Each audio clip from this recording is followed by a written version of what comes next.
Okay, now we're going to take a look at the derivative function. And so that's the derivative function is called d dx.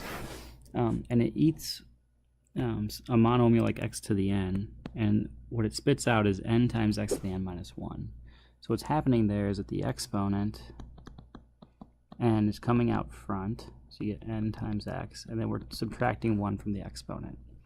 So if it eats something like x to the 1, then what it's going to spit out is 1 times x to the 1 minus 1, which would be 1 times x to the 0, and anything to the 0th power is 1, so that's just 1. If it eats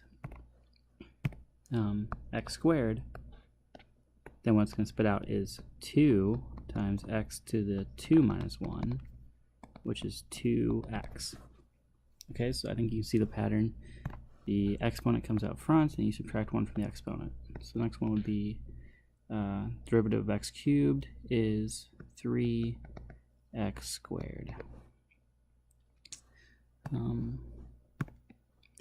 X to the 4th becomes 4x cubed. And then this next one's a little bit different. It's if it eats the number 2, which you could write as 2 times x to the 0, then it's following the same rule. It's 0 times 2x to the 0 minus 1, which is just 0, because 0 times anything is 0. If you have a negative exponent like x to the negative 1, then it's the exact same thing. You just have to remember that when you subtract 1 from negative 1, you get negative 2. So this is negative 1 times x to the negative 1 minus 1, which is negative 1 times x to the minus 2. And then if you wanted to get rid of the negative exponent, you could write it like this, 1 over x squared.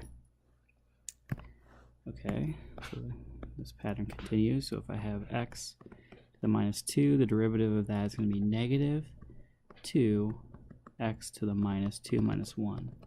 So it's negative 2x cubed to the negative 3, or negative 2 over x cubed